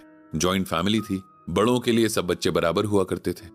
अगर कोई बच्चा अपने पेरेंट्स के पास हरिकिशन जी की कंप्लेंट लेकर जाता भी था तो उल्टा उसे ही चुप करा दिया जाता था कि आपस के झगड़े आपस में ही निपटाया करो, हम बड़ों के पास अपने ही बहुत झगड़े हैं सुलझाने के लिए। बचपन बीता तो फैमिली के सब बच्चे इधर उधर हो गए, कोई पढ़ाई करने बाहर निकल गया तो कोई जॉब करने चला गया। जब बच्चे निकल गए तब धीरे धीरे उनके पेरेंट्स भी बच्चों के साथ शहरों में बस गए। इस तरह एक लंबी चौड़ी फैमिली सब अलग अलग जगहों में बिखर गई थी। हरिकिशन जी को शुरुआत से ही न तो स्कूल में कोई इंटरेस्ट था, न ही उनको कोई जॉब करनी थी। उन्होंने डिसाइड किया कि वे सबके खेतों की देखभाल करेंगे और मजे से गांव में रहते हुए अपनी लाइफ को एंजॉय करेंगे। घर के बड़े बुजुर्गों को यह आइडिया बहुत अच्छा लगा। उन्हें खुशी थी कि कोई तो था जिसे गांव की मिट्टी और हवा पानी से इतना अपनापन था। हरिकिशन जी ने बहुत अच्छे से खेती का काम संभाल लिया था। हट्टे कट्टे तो थे ही, साथ में आवाज भी रौबदार थी। इसीलिए मजदूरों से जमकर खेतों में काम करवाते और उन गरीब मजदूरों के पसीने की खाद से लहलहाती हुई फसल को बेचकर बहुत अच्छे से अपनी जिंदगी गुजार रहे थे। बीच बीच में अगर कोई भाई या बहन गांव जाता तो हरिकिशन जी उससे कभी सीधे मुंह बात नहीं करते। अपने ही घर में उन्हें इतना अनवांटेड फील करवाते कि बेचारे 2 दिन से ज्यादा कोई टिक नहीं पाता था। एक बार पंडित जी भी सरला जी के साथ गांव गए थे। इस बात को भी बहुत ज्यादा टाइम नहीं हुआ था। उनकी इच्छा थी कि अपने हिस्से के खेत बेचकर गांव के गवर्नमेंट स्कूल में बच्चों के लिए शानदार लाइब्रेरी और कंप्यूटर लैब बनवा दें। जब दोनों गांव पहुंचे तो हरकिशन जी और उनकी वाइफ ने बहुत गलत ढंग से उनका स्वागत किया। पंडित जी को तो हरकिशन जी और उनकी वाइफ के नेचर का पता था, इसीलिए वे एकदम चुप रहे। लेकिन सरला जी को इतने रूड बिहेवियर को झेलने की आदत नहीं थी। वे वहां बहुत अनकंफर्टेबल हो रही थी। इसीलिए पंडित जी ने तीसरे दिन सुबह सुबह हरकिशन जी से साफ साफ बात कर ली कि वो अपने हिस्से के खेत बेचना चाहते हैं ताकि अपना सपना पूरा कर सकें। यह सुनते ही हरकिशन जी का तो जैसे पारा 7वें आसमान पर पहुंच गया। उन्होंने इस बात से साफ इनकार करते हुए कहा कितने सालों से वो खेतों की देखभाल कर रहे हैं, इसीलिए ये खेत अब उन्हीं के हैं। बाकी भाइयों ने तो शहरों में जाकर खूब पैसे कमा लिए हैं, घर खरीद लिए हैं, लेकिन उनके पास इन खेतों के अलावा और कुछ भी नहीं है। इसीलिए खेतों का तो एक कोना भी वे बिकने नहीं देंगे। सरला जी ने हरकिशन जी को समझाने की काफी कोशिश की, लेकिन कोई फायदा नहीं हुआ। इसीलिए दोनों अगले दिन अर्ली मॉर्निंग अपने शहर वापस आ गए। बाद में पंडित जी को पता चला कि बाकी भाई बहनों के साथ भी हरिकिशन जी का यही व्यवहार है। पंडित जी ने तो उसी दिन अपने हिस्से के खेत या उससे मिलने वाले पैसों का मोह छोड़ दिया था, क्योंकि कुछ पैसों के लिए भाई से रिश्ते खराब करना उन्हें ठीक नहीं लग रहा था। उन्हें श्रीमद् भगवद गीता में भगवान श्री कृष्ण की कही हुई ये बात याद आ गई थी, बुद्धिर ज्ञानम सम्मोह क्षमा सत्यम दमः शमः सुखम दुखम भवो भावो भयम चा भयमेव च। इस श्लोक में भगवान श्री कृष्ण अर्जुन को समझाते हुए कहते हैं कि हे अर्जुन, ज्ञान, बुद्धि, किसी चीज या जीव से मोह न रखना, क्षमा, सत्य, सुख दुख, डर, अभय, अहिंसा, समानता, संतोष, तप, दान, यश और अपयश में एक जैसा रहना। इंसान के अंदर ये सब इमोशंस मैं ही जगाता हूं। इसीलिए अगर आपको किसी में ये सब या इनमें से कोई एक भी गुण दिखे तो उसके अंदर मुझे देखना चाहिए। अब यहां बताए वर्ड्स को सिंपल भाषा में समझते हैं कि आखिर क्या होते हैं। क्षमा का मतलब होता है माफ कर देना, ये सोचते हुए कि हम सब में एक ही परमात्मा का अंश है। दूसरों को माफ कर देना बहुत अच्छी बात है।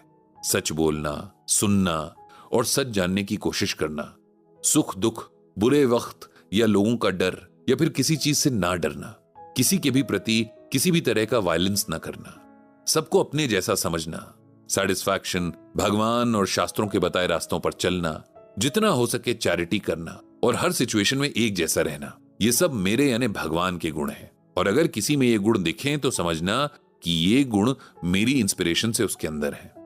किसी को भी अगर भगवान को बहुत नजदीक से महसूस करना है तो उनके बताए रास्ते पर चलना होगा। जिन गुणों से वे खुश होते हैं उन्हें अपनाना होगा, तभी वे हमसे खुश होंगे और हमें अपने चरणों में जगह देंगे। ये सोचते हुए पंडित जी ने भगवान श्री कृष्ण से सबको सद्बुद्धि देने की प्रार्थना की। जाने अंजनी स्टोरी चैनल पर बने रहने के लिए आपका धन्यवाद। आगे की ऑडियो सुनने के लिए हमारे चैनल पर बनी रहिए।